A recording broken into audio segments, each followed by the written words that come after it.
Welcome to a mini-series on the techniques of meditation. Last time we looked at imagining. This time we're going to look at the senses in meditation.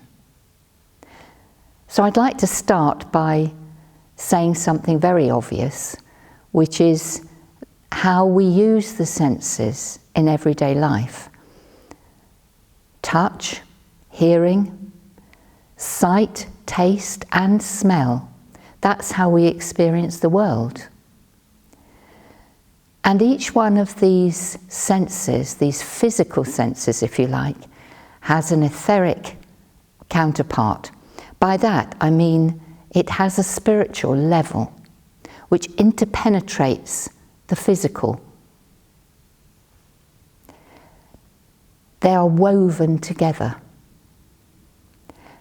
And they're called the etheric senses by some people. These are the senses that are accessed in meditation and also when we use our intuition. In meditation we develop the intuition, the inner wisdom as it's called, and that there's an awareness of part of us being not just physical. Part of us is more than physical, exists beyond the body, before we come into the body, and after we die.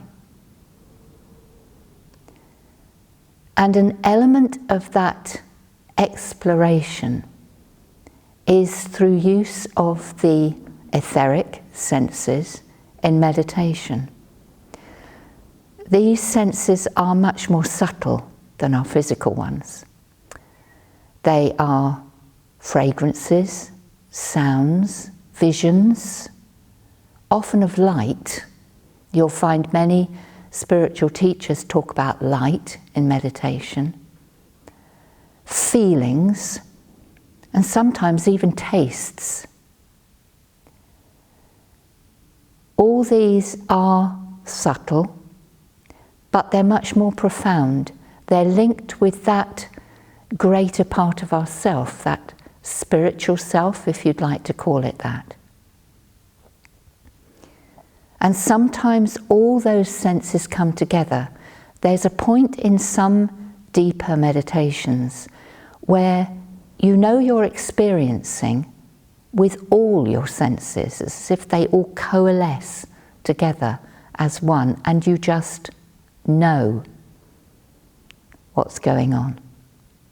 But the most important part of the use of the senses is the feeling. Not feeling in the sense of touching something, but feeling how you feel within yourself when you use your etheric senses. Now, how do we develop these, besides just the practice of meditation?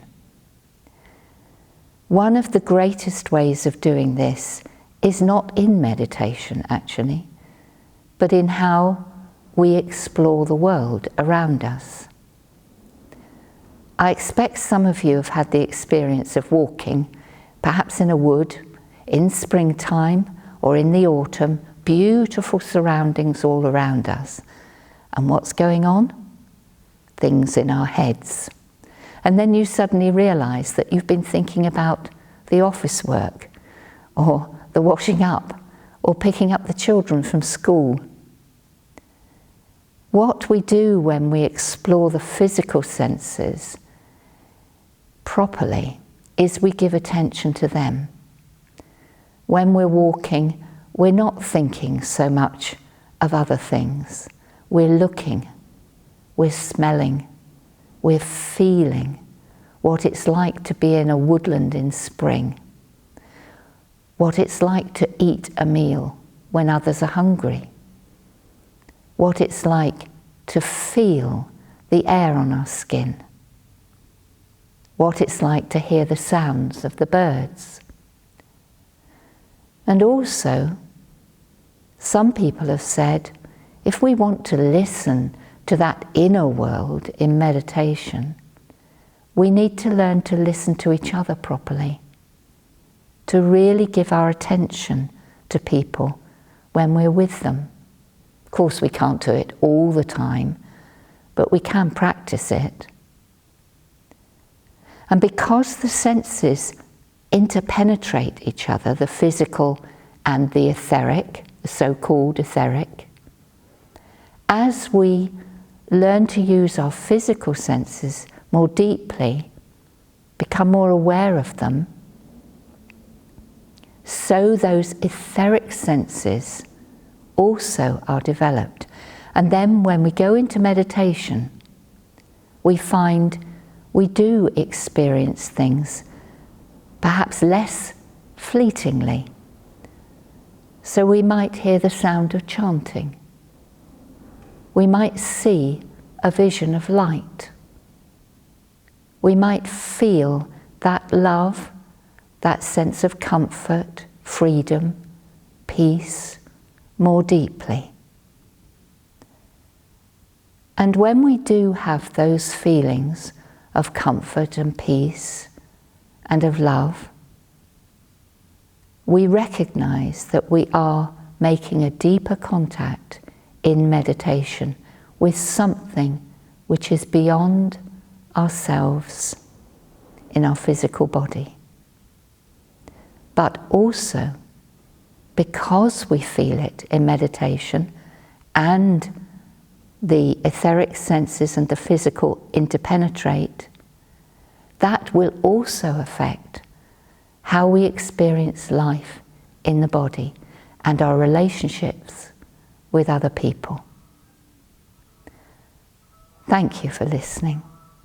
Namaste.